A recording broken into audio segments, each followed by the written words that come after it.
Viewers and subscribers, welcome back to Beating the Press podcast. I am your host, Rafa. Now, coming up in this evening's podcast, the EPL is back, and we are here to preview the weekend matches coming up. Of course, some big matches are on display, none bigger than Liverpool versus Manchester United. Now, joining me this evening to talk some EPL football, we have returning to the podcast, Christoph. Good to be back, viewers. Yes, Christoph, another successful international break.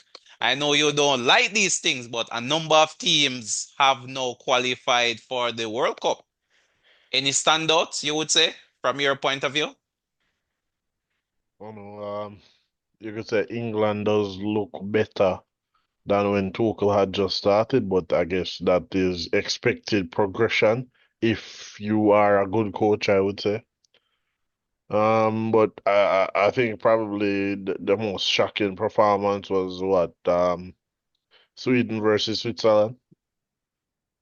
Shocking performances from Isak and Victor Gyökeres, not even getting a shot on target from either of them. So, strange. Two of them playing together. Very strange.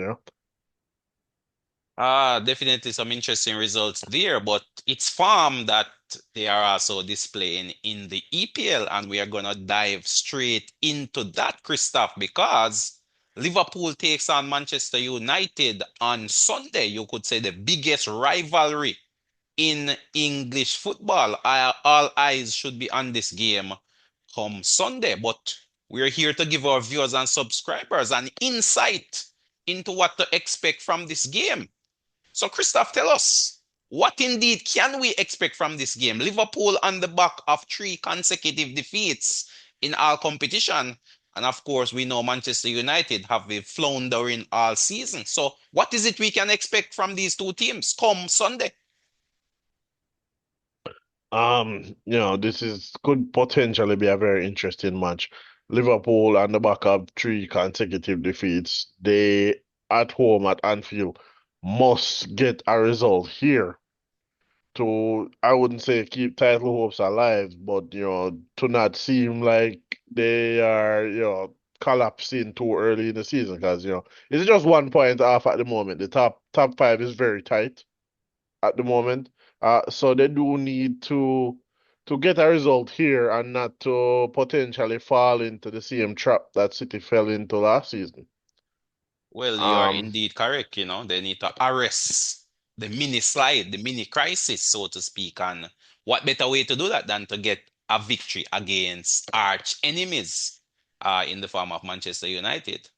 as for, United, this is an opportunity to potentially make a statement, to have not won back-to-back games is a chance to win a back-to-back game against a big rival away from home to kind of say, they have stemmed the fluctuating performances that they've had over the past 3, 4 years and, has continued this season. Indeed, definitely. It's an opportunity for Amarin to make a big statement, an opportunity to ease the pressure off. Pretty much a big opportunity for Manchester United to get some confidence in that team going forward and some confidence in that Amarin system, which he favors that three at the back. So, I mean, from a tactical point of view, I would expect the same from Manchester United. And I'm also expecting a similar tactical display from Liverpool. Liverpool's usual formation is 4-3-3. It's just a matter of the personnel. But Liverpool, Christoph, have been having defensive difficulties all season long. And a player we oftentimes criticized last season for his poor defensive showing is no longer at Anfield, but yet this team seem to be conceding more goals. I mean, the man I speak of is none other than Trent Arnold-Alexander. Was it a case where it was attack in the form of defending, and we are now seeing those flaws being exposed? Yes and no. You're saying Trent Alexander-Arnold has left, and Liverpool's defense potentially look worse. Correct. But here is the thing. Trent Alexander, he's gone to Madrid. He has been dropped for his poor defensive display. But also Liverpool replaced Trent and they did not necessarily get a defensively sound right back. They got an attacking right back. So um granted he's been injured. He's been kind of makeshift at right back, Sobasai filling in there for majority of those games. I think it's just a case where maybe what you could say is Trent Alexander had a lot of passing range and he helped keep control. So as such, there was not as many goals, despite the fact that he was defensively suspect. But again, as I said, his absence is now showing up this defense, and it seems like the domino effect of that is Salah's performance. I mean, Trent was always very attacking down that right hand side, which often drew away defenders from Salah. It gives defenders another player to occupy their time, their mind, while it enables Salah to have more space, more time on the ball, etc. And again, that seemed to be showing up in terms of Salah's performance. So my conclusion from that, though, Christoph, is that right now Trent Arnold-Alexander is being surely missed by this Liverpool team, both defensively and also in the attack. And we're seeing it in But terms of leaking of goals and right, performances from individual players such as Salah. but what you have just pointed out is a relatively easy fix. You tell your right back to overlap. Well, telling them to overlap and them actually overlapping is two different ball game. So what you're saying is if I am manager, tell my player overlap as much as possible. Hmm. Use your intelligence and overlap smartly. And the right back cannot do that. Correct. It means I have a poor right back. Well, saying, giving instruction and the player actually carrying out these instructions are two different things. If the coach talking alone would enable you to win a game, then I'm sure every coach would be winning games because they would be giving perfect instruction to these players and these players would be Uh, carrying it out to perfection. But uh, that's not the case. So saying it and the player carrying it out is two different things. right, And right, currently, but the you player you personnel is not you able to do that for Liverpool. these people get paid a lot of money, right? So and they've been watching. They saw Salah last season. They saw Salah with Trent. They must have identified already that the No, reason but I why mean, Salah. Salah has been doing it.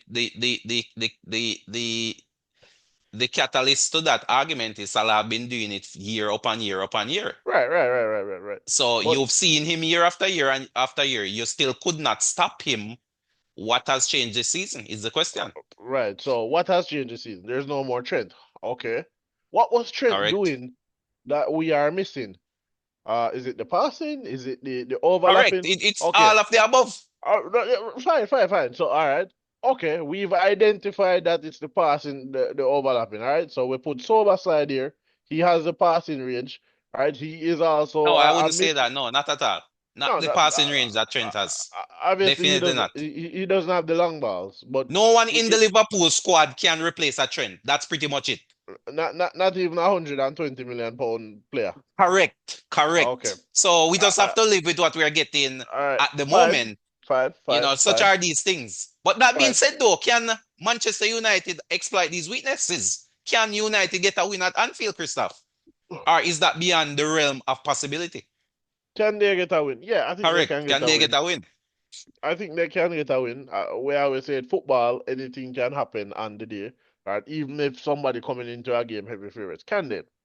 Man United, in my opinion, they don't score enough goals because United they do play on that counter attack. They get the ball forward quickly, but they shoot far too early. And as such, they take the early chances, and the early chances are not necessarily always high quality chances, and was probably one of the reasons why Rasmus Højlund did so poorly. So instead of bringing the ball in closer to goal and giving your striker a chance, they would take that first time shot, and you might catch a team out, once per game with that. Maybe you get one goal. It's not going to work for the entire game, and that's what they do for the entire game. For the 90 minutes, they take early shots. It does not work. So that being said, though, Christoph, that being said, what's your call for this game? For this game, I do. It's at Anfield. I give the edge to a Liverpool, a 2-1 win to Liverpool. But again, this has the potential to go either way, just based on the form of both teams. So you're giving Liverpool the edge. Liverpool But the as a edge, backup to but that, you're saying this game could go in favor it, of United. I think it could go either way. It could Liverpool the edge. This game could easily draw. United have a chance as well of winning it. For me, I have to go with a Liverpool win, in all honesty. This mini slide, two defeats in the EPL, to Crystal Palace, to Chelsea in their last game. Last minute goal at that. I mean, if Liverpool are looking at becoming champions, these are the games they have to win. They can't take their foot off the gas for too long. And as I mentioned previously, every team goes through a bad spell, a bad patch. And the quicker you get out of that bad patch, then the better it is for you as a team. The better it is for your chances of winning a title. So to me, Liverpool right now is going through their bad patch. And the quicker they get out of this bad patch, then the better for them. And this, to me, is a perfect opportunity for them to do that. They should be motivated. This game is at home at Anfield. It should be a very energetic atmosphere. And probably playing at home is just what they need. The last two games in the EPL, Christoph, have been away from Anfield, away to Crystal Palace, away to Chelsea. So this is the perfect homecoming that Liverpool can give to these fans. So for me, it should be a Liverpool win. Will they concede? Yes. Because defensively, Liverpool, since the start of the season, is very suspect. So I don't really expect Liverpool to keep a clean sheet. Dealing with a couple of injuries defensively as well. Not sure which back four is going to get the nod either. So all of these things are really playing into the defensive fragilities this team have shown over the period. So I expect United to score, but Liverpool to run out eventual winners. So for me, I'm gonna go slightly more positively than yourself. I'm gonna go 3-1 versus your 2-1. So 3-1 to Liverpool, getting the win over United come Sunday. But such are these things. As you said, the ball is round, and at the end of the day, any card can actually play. So I'll definitely be looking forward to this one. But we have some other bumper games, Christoph, on the agenda. And one of those games may come as a surprise to you, but that game I speak of is Crystal Palace versus Bournemouth. Who would have thought that at this stage of the competition, these would have been two top tier teams going head to head in this one? Bournemouth sitting in fourth, and of course, Crystal Palace sitting in sixth. So this is a case of fourth versus sixth. Talk to us about that game. What can we expect from that game? Crystal Palace at home versus what I would consider the surprise team of the season thus far, Bournemouth. Um, you could say they were the surprise team of the season thus far, but for the this last season and the season before that, Bournemouth have done well early parts of the season. If you look back on it, so um, I don't know if I want to call them a surprise because they keep doing it season after season so far. Last I mean, third why I season in say a row. surprise, I mean, the team which led them to success last season, there has been a mass exodus, especially in the defensive backline. I mean, the likes of Kirkes, who's gone to Liverpool, Kepa, the goalkeeper, is gone to Arsenal, Housen has gone to Real Madrid, uh, Zabernia has gone to PSG. That entire backline has been completely decimated with departures, Christoph, and yet they are still churning over the result. So there has to be credit has to be given where credit is Good due. And thus management. far, this team has, to me, has been performing above expectations. I mean that's fair to say. Going into this game, yes, playing at home to Crystal Palace. Crystal Palace did lose their first game in their last match against Everton, so there could potentially be some fragility.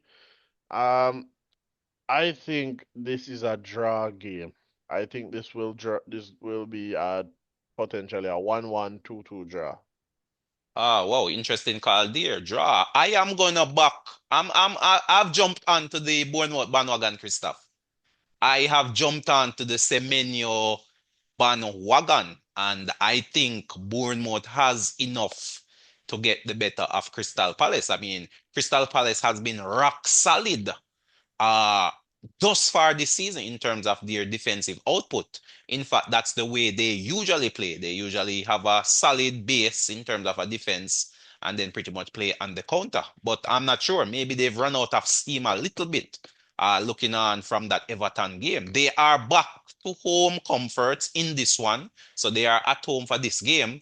Bournemouth is the away team, but I think the confidence going through this Bournemouth team and that man Semenya, he is on fire at the moment. I'm not sure if this Crystal Palace team can actually contain him, to be honest with you. So I am going for a Bournemouth win, Christoph.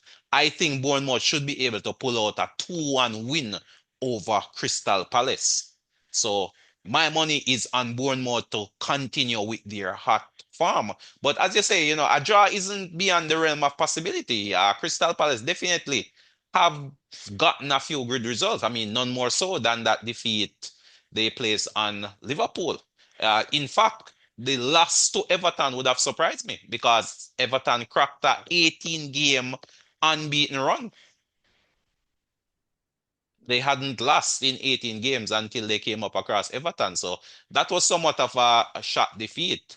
Can they get back to winning ways is the question, or you know, has this has this defeat deflated the team and they may run into a mini slide, so to speak? That's the question. So my money is really on Bournemouth to get the better of them, and I am backing again Semenyo to get on that score sheet. I mean, he has been this one of the standout performers of the season thus far in terms of his attacking prowess, Christoph. And I mean, a number of big teams should be looking for his signature come this summer. What says you? Is he a player which would garner the interest of a team like Arsenal, for instance?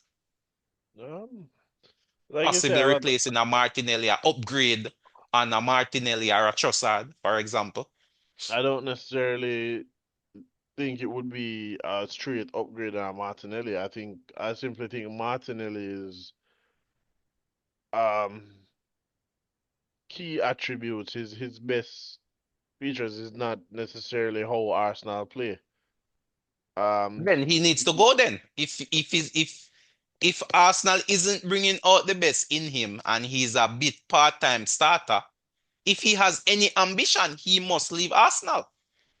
Uh, yeah, a lot of players would do well to move to a team that probably plays a style that suits them better. But also, I would keep a player like a Martinelli because then you have a different way to attack. You how you're playing in a game is not working.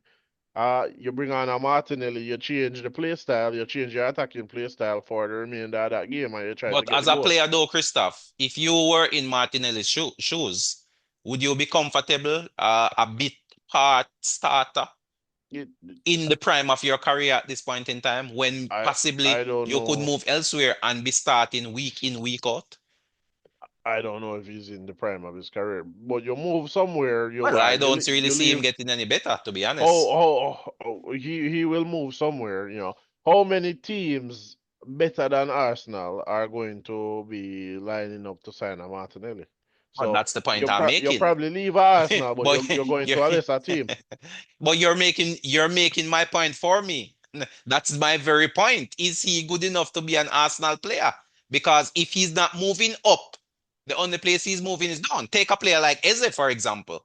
Eze was at Crystal Palace. He has moved up to Arsenal. I mean, that's the situation. Most times a player moves to a club like Arsenal, there are a few other top tier clubs, you could say that they would move to, or at least move horizontally then to a club of similar ilk as an Arsenal. But right now, you're saying you're not seeing that. You're seeing him going, dropping down to a lesser club, in other words. So I'm just throwing it out there. But Semenya definitely has caught fire in the league. And if he can continue with this form going forward, surely Bournemouth may very well finish in a European position. And he will definitely be a big shout for player of the season. But early days yet, we are not yet at 10 games. So, no point counting your chicken before they have hatched. But definitely, he has opened the eyes of the fans and he is putting on a show as it relates to scoring, assisting, and just playing quality football. But speaking of Arsenal, Christoph, we have a London derby on our hands. Fulham versus Arsenal. Is this a routine win for Arsenal? Um, I think it should be a routine win for Arsenal. A lot of the Arsenal players went out on international break and did do well. Saka getting onto the score sheet and so on. So I'm expecting them to kind of come back and hit the ground running. I think Fulham lost their last game, did they? Or was it a I draw? believe Fulham did lose to, was it Aston Villa? If memory serves me correctly. I think Yeah, they lost to Aston Villa 2-1, I think. 2-1. No. Actually, no. Their last game was against Bournemouth. Bournemouth winning 3 goals to 1. Before 3-1. that was the Aston Villa Aston game Villa where they had 2-1. they had lost 3-1 as well. 3-1 as well. Okay, so they're Correct. on a So bit of a losing streak. yeah, they've I lost think back it to back should be 3-1 games. I think it should be a routine victory for Arsenal. In this So another instance, 3 goals in the back of the net then. I don't know if it's 3 goals. I just know I'm expecting an Arsenal win. I'm gonna go with a 3-0 scoreline to be honest with you. Arsenal to 3-0. win 3 goals to 0. Okay. Uh Yeah, I mean, Fulham right now doesn't even have a recognized striker, to be honest. Both of their striker, Munez as well as Jimenez, is out injured. So they have to be almost playing with a makeshift striker. And of course, Arsenal is one of the top defensive teams in the league. So I don't even expect Fulham to breach that Arsenal rear guard for those very reasons. So I'm expecting at least 3 goals to 0 for Arsenal. It could be more, but I'm going 3-0 for the Arsenal win. What says you in terms of a predicted scoreline? I think that scoreline is fair. I think it could be a 3-0. 3-0 is a similar call then. Well, we also have a few other matches, Christoph. We have a full slate of matches. Let's quickly run through these matches and I get your feedback in terms of a scoreline on these. Kicking us off early Saturday morning, Christoph, is Nottingham Forest versus Chelsea. What says you? Uh, uh, Interesting game. In my mind, Chelsea should be winning this game. Nottingham Forest in poor form, and I think yet to get a win for Nottingham Forest. So you would think Chelsea to win this one 3-0. Yeah, I concur with that call as well. Chelsea definitely to win. Ange would have had some time with his players over the period, so they may put up a sterner challenge, but I still expect them to come away on the losing end. And this might be another nail in the Ange coffin. I mean, over the international window. I believe Sean Dyche has been linked with the Forest job, Christoph. And I personally think that if Chelsea were to beat Paris in this one, Ange will be no Ange will more be and out. Dyche will be coming in to take over. That's the former Everton coach, former made his name coaching Burnley, I believe. And then he later went on to coach Everton. Didn't last too long, but I think he is a quality coach. And this Forest team may very well be currently built and constructed for his style of play, which is a strong defensive base and almost like you play on the counter attack. Ange is a more possession based coach, and I'm not sure if he has the personnel who can carry out those instructions as you were speaking about earlier. So you tell a left back or a right back to overlap, but that's just not within the player's skill set to do carry out those instructions. And I think that may be what is reaching Ange currently. So to me, in my estimation, if Forest were to lose this game, Ange would be out, Deitch in, and I think that would make more sense for the sort of players that Crystal Palace currently have at their disposal. So in Nottingham terms of Forest, a result, for me, I'm gonna go 2-1 to Chelsea. What's your scoreline? 3-0. 3-0 to Chelsea. All right, interesting stuff. That's one of the games I will tick off to keep a close eye on. Then we have Christoph Brighton at home versus Newcastle. Brighton versus Newcastle. How are you seeing this one? Um, I feel like I give the edge to Newcastle. They've been steadily picking up steam throughout the season, and Valtemid looks physically unstoppable. Those headers, you're not going to beat him in at set pieces. So I give the edge to Newcastle. Hmm. Edge to Newcastle. In terms of a edge, what sort of scoreline are we talking? Three Let one, our viewers and subscribers know. 3-1. I think it's 3-1 to 3-1. I don't Newcastle. see that. That's not an edge, Christoph. That's a big win. 3-1 win is Well, not an edge. 1-0 is an edge. I said it's playing at Brighton. 70% of football matches is won by the home team. So Hmm. in this Interesting game, statistic there. there's already an advantage, that home field advantage, that 70% already in Brighton favor. They're Right, not right. in very poor form, despite a couple of hit or miss results. They're not Correct, they're not correct. poor, right? They drew two of the last five, last one, 1-2, right? So it's hit or miss. Newcastle have been building up steam from the start of the season.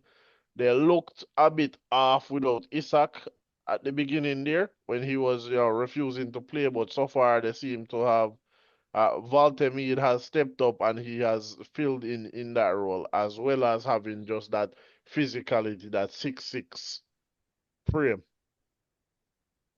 Indeed, indeed, indeed. Yeah, for me, I'm leaning towards a Newcastle win also, but I don't see Brighton getting on that score sheet. So for me, I will go with your initial description. I feel Newcastle will edge Brighton 1-0, Christoph. That's my call. As you said, Brighton isn't in the poorest of form. They did beat Chelsea and they then followed that up with a draw versus 20th place Wolves. So again, this Brighton team is very hit and miss, up and down, very inconsistent. So on any given match week, any card can play. They could come out and beat the best of teams and then go out and draw or lose to the worst of teams. And in this case, as you mentioned, I just think Newcastle has a more formidable base in terms of a defensive base. That's one criticism I've always had of Brighton. They just don't know how to defend. They can't control a game through defending. And I think that's the difference between them and Newcastle. Newcastle knows how to defend, knows how to keep a clean sheet. And that's what they've been doing throughout the course of the season. So I don't expect Newcastle to go out there and play any open football. I think they will soak and play on the counter. And I expect them to breach that Brighton rear guard. So for me, Newcastle to edge it 1-0. Possibly another Voldemort goal. Possibly. I mean, in terms of the strikers, Christoph, that has come into the league, Voldemort look better of them. I mean, he's looking better than a Isak. He's looking better than a Gokieres. He's looking better than a Sesko. Possibly the only other striker to be on par with him would be Ekitike from Liverpool. And Ekitike did pick up a knock or injury.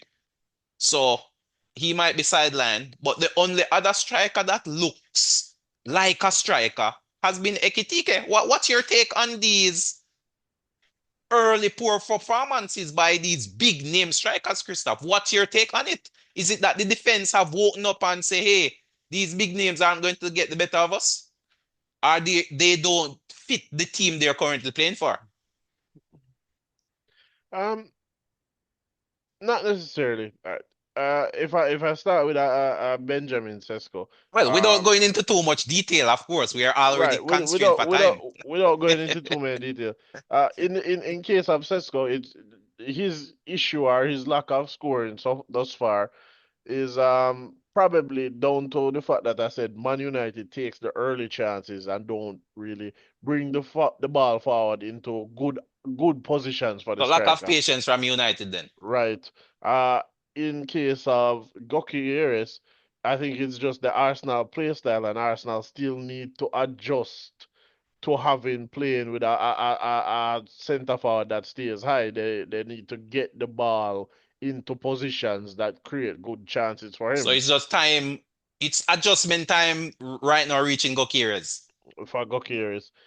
In terms of Isak, yeah, Isak, I don't know how his preseason went, right? But we Okay. we know that he was not training, was not playing at Newcastle at the beginning of the season for what, like the first 4 or 5 games. So it could be a case where he is still getting his fitness up together, but he's also still just fitting in to the Liverpool team. I So still again, think there's time a then, Christoph. Time for time Isak also. time for Isak also. All right, so we can reassess what after what I 12 to mean, 15 games? I don't know. Not every I don't know. Not every striker changes team and hits the ground running that first season. Some players you don't get the best out of them until at least the second season. I see, I Granted, see, when I you see. spend 150 million, you want your player to hit the ground running. So For sure, for sure. that could heap a lot of pressure on somebody like Isak. All right, we'll see how it goes. We don't want to get carried away, but we'll see how it goes. The next game on our agenda is Burnley versus Leeds. What's the scoreline in that one, Christoph? Burnley at home versus Leeds. Um, Who I, promoted team going head to head? I I think it's potentially a drawn game. Leeds look defensively susceptible, but they look at least a little bit better than the bottom three.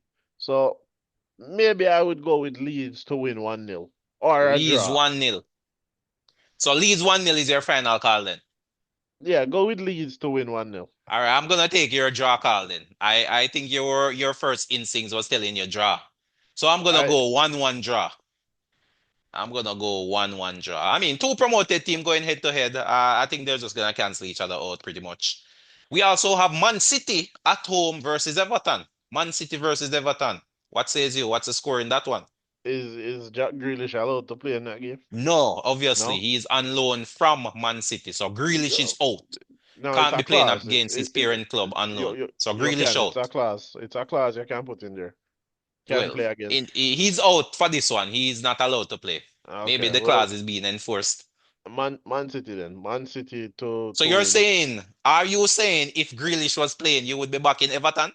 I'm saying if Grealish was playing, I can guarantee there would be a Grealish goal. Mm. Point to prove type thing. But So in this case, then Grealish is not playing, so you're going with City. City 4 What's the 4-0. scoreline? 4-0. 4-0. Yeah, 4-0. Wow, wow. I don't think City is 4-0 better than Everton. I am Uh, gonna go with I, 2-0 to Man I City. I 2-0 don't to Man City. necessarily feel Man City is 4-0 better than Everton, but I think Erling Haaland is 4-0 better than City. Haaland's Nah, I'm not buying form it. so far this season and his form and international No, sir, has I been don't think excellent. Tarkowski and Moyes is gonna allow Haaland to get 4 goals. So I'm gonna go with a City win, yes, but I mean, not 4 I, nil for me, 2-0 for me. we've seen over the last 3 seasons how to stop a Haaland. Man mark him and But he's you've out of the seen it, game. but you can't do it. Right, That's the right. problem. That's what I was going to say. You can't do it. Most teams cannot man mark Haaland. There are You've only seen how to probably stop him, but you cannot stop him. there's probably like a handful of defenders in football who can man mark Haaland. Well, there you go. There you go. There you go.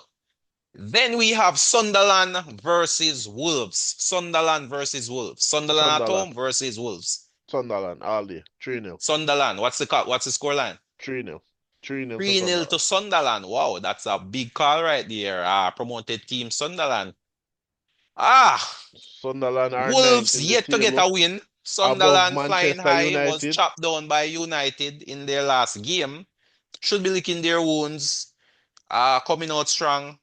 Yeah, I can see a Sunderland win also. I'm gonna go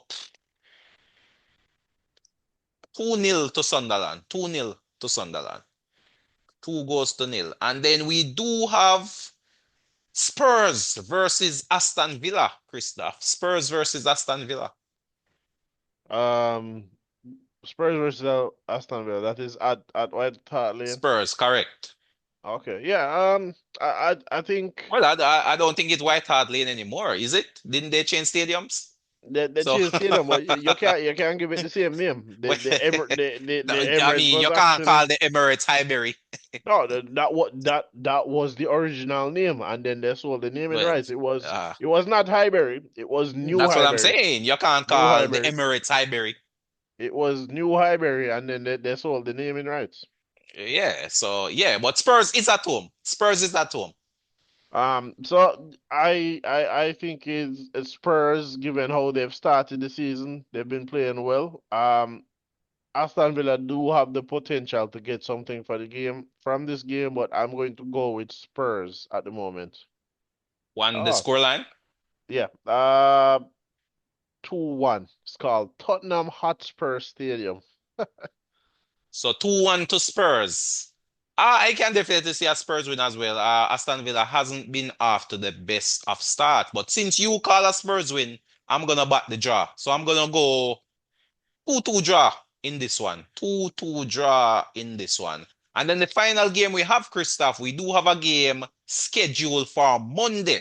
And that game is West Ham versus Brentford. Two London clubs again. So that should be a festival of football for the London fans. We have West Draw Ham game. at home versus Brentford. Draw. Draw. Wow. I'm gonna go with the new coach Bones, Christoph. I am gonna back Nuno to get a win here. So I'm gonna go with a West Ham win. I think Nuno would have had some time with this team to try to galvanize them, build a solid base. So I am gonna go with West Ham, but I think it's gonna be a high scoring game. So I think West Ham may get the odd goal in three. So I'm gonna go 3-2 for West Ham is my call. 3-2 for West Ham. But yeah, a full slate of games coming off the international break, Christoph. Any final thoughts though, Christoph, as it relates to this weekend football action coming up in the EPL? Looking forward to getting back to watching the EPL. Again, as always, my concern each week, I hope that the referees have used the international break to shore up their qualifications for the weekend. Because I would hate to see, poor calls taken away from the spectacle. Well, there you have it, viewers and subscribers. Some big matches coming up. None bigger than Liverpool at home versus Manchester United. That is the game of the weekend. I look forward to watching that. But viewers and subscribers, thank you again for tuning in to us here on Beating the Press podcast. Continue to help us to grow by sharing, and if you haven't subscribed as yet, hit that subscription bell. Leave your comments in the comment section. Who will win that matchup between Liverpool and Manchester United? But until next time, this is Rafa signing off.